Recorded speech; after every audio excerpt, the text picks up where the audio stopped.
What it do, man? It's your boy Battle Truth coming to you live and direct from the Battle Truth headquarters. Let's get right off into this, man.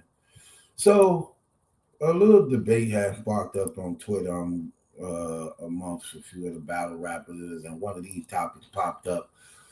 Who's the most hated region when it comes to battle rap outside of New York? Is it the Midwest or is it the West Coast?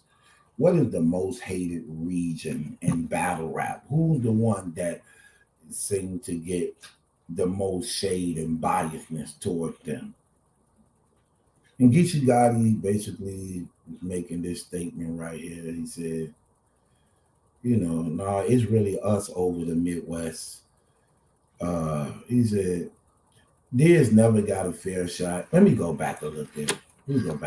Battle Rap Trap covered this. I'm just going to go back a little bit. Because even though... Okay, here you go. So, Geechee Gotti said, the West Coast is the most hated region in battle rap. And we cool with that. He said they the most hated in battle rap, and we cool with that. Then this one guy say, nah, I'm from Florida. But if we talking all the time, it's 100% the Midwest. Verb couldn't perform in New York without getting booed. Hitman had to be one of the greatest performers to win him over. Kyle is Kyle. Midwest definitely got it. Then Gotti comes and says, and yet they all got over. Diz never got a fair shot out the West. Danny is Lux and Mook level, but the fan will never say that. Rum is the greatest puncher ever, and people will still find a way to discredit him. Daylight and B-Dot had to leave for y'all to love them. Well, Geechee Gotti, that sounds good, but that's a total lie. That's a total lie all around. And again, this is why we have Battle Truth. So let's address it. Who's the most hated region in battle rap? Is it the Midwest or is it the West Coast? Well, it's definitely the Midwest. In fact, the West Coast wasn't relevant for a minute. Let's just be honest. The East Coast was dominating battle rap. For the most part, that's their culture. Can't knock that. They see the difference between the East Coast and all our regions, like North, South, West, and Midwest. That's not a culture to us. That's a culture for them. They live and breathe hip hop. That's real life for them. We picked it up and began to train ourselves to be good in what they naturally is brought up and birthed in. That's just a fact. When it comes to New York, Jersey, and Philly, look, they are hip hop, okay? That's their culture. It's a whole culture to go with that.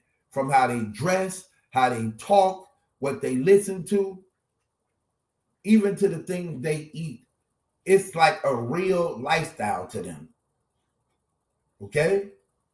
Not us.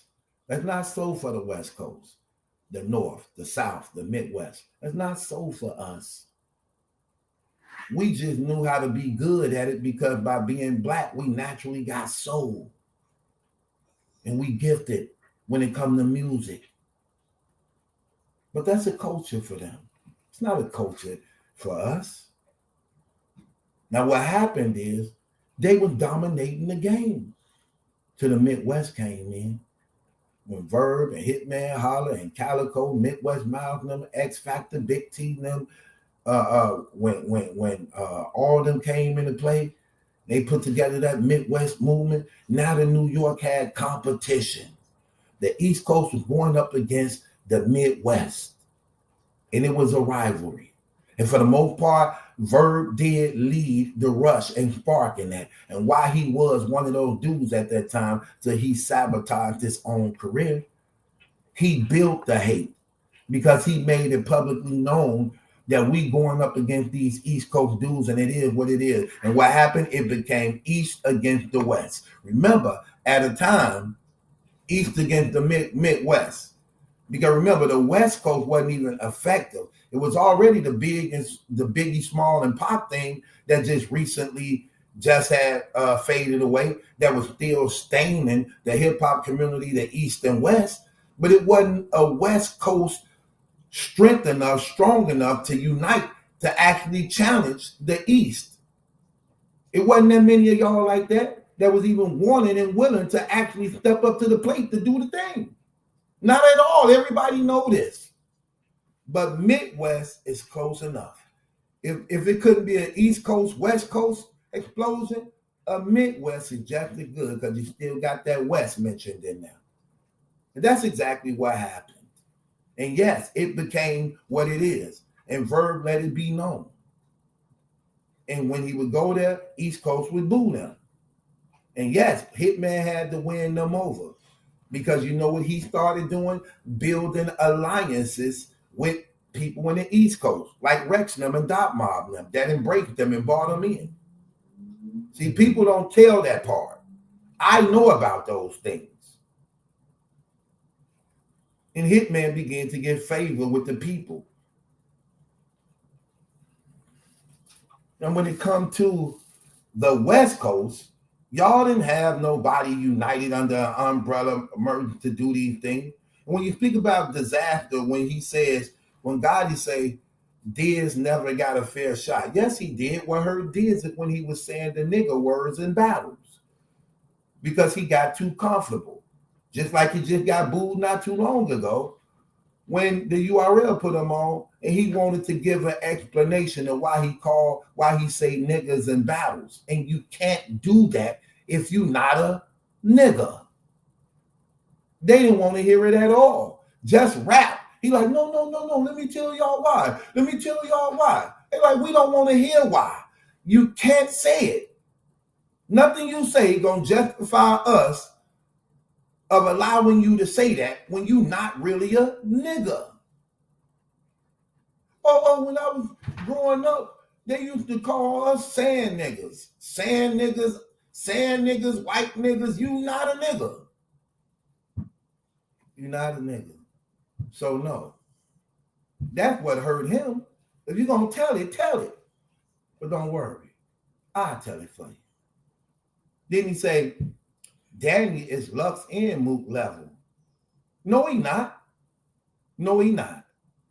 Can Danny rap? Yes. Danny got a fire pen? Yes. But he lack a lot of things. He lack cadence, stage presence, control, believability. He lacks all those things. He lacks those tangibles that hurts him of you even putting him in dimensions. He lacked the mentality.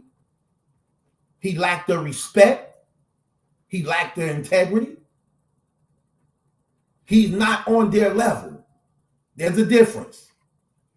Mook and Lux as battle rap goats, they carry themselves as such. That's what makes them also in high demand and respected among the majority of the culture. How the way they carry themselves. So you lied on that one too. That's not true. Then he say, Rum is the greatest puncher ever, and people still find a way to discredit him. That's a lie. When you look on the URL app, who's number one on the URL app? Over at Rum Nitty is. Rum Nitty is number one on the URL app. So why would you make that statement like that? When the URL app is based upon the majority of diehard battle rap fans and supporters who not only love battle rap, but also put their money on it by getting the app. And on the app, Rum Nitty is number one on the app and being top battle rapper. So why would you lie about that? Then you did another lie when you said, well, Daylight and B-Dot had to leave for y'all to love them. No, Daylight sabotaged the majority of his battle rap career. Daylight could be one of the best battle rappers if he took battle rap serious, but Daylight sabotaged the majority of his battle rap career with all type of antics and shenanigans and not taking battle rap serious, forgetting his round, choking in his rounds, leaving his round. Come on, man, we're not going to play these games. You didn't know what you were going to get booked in the Daylight battle. That's how bad it was. It was very high and risky to book. B-Dot came into battle rap as one of those dudes to be respected and feared. You just using names and throwing things around, but giving wrong definition to them to try to support your argument. But your argument is flawed, and it is definitely false, and it is not true. You won Champion of the Year 3 times. It's supposed to have been 4 times. How is the West Coast hated when you won 3 times over majority of East Coast battle rappers? Even to the point where K-Shine was even frustrated in it, saying that how y'all choosing a dude from the West Coast over a dude from the East Coast? I don't understand that. The difference between you and Rum Nitty and some of the ones you mentioned, y'all took y'all careers serious. And y'all handled business. And y'all didn't play people out of their money. And y'all made it count. And as a result of that, it paid off for y'all. Where you was respected and embraced by the battle rap community. And that's why Rum Nitty #1 on the app. And that's why you won 3 Champion of the Years. And that's why when y'all was in a contest together, y'all was able to split the bill because y'all always took y'all career serious. And what you put into it, you got out of it. You can't say that way to the others. So you misrepresented that also, brother. And that wasn't true at all. So when it comes to the West Coast, yes, they definitely showed y'all love. They don't hate y'all. But when it comes to the East Coast, Midwest, yes, because that was the rivalry. They was the ones in the pit and fire. And the West Coast didn't even unite with the Midwest when they was going up against the East Coast. So, nah, Gotti, that don't fly. That don't work. Don't fly. It don't work at all. And it's clear. But with that being said, it is what it is, man. The East Coast knew who their rivalry was in battle rap. And it was that Midwest explosion that brought battle rap to the point where it's able to become a multi-million-dollar enterprise. If it wasn't for that Midwest explosion, that would not have been the case. Because that's when all the battles and grudge matches got real. And that's when your region mattered. So the East Coast stuck together. They all joined together to go up against the Midwest. Jersey, Philly, and New York. They all got together to go up against the Midwest. So that's the truth, Gotti. Not that watered down version you giving, brother. Stop it.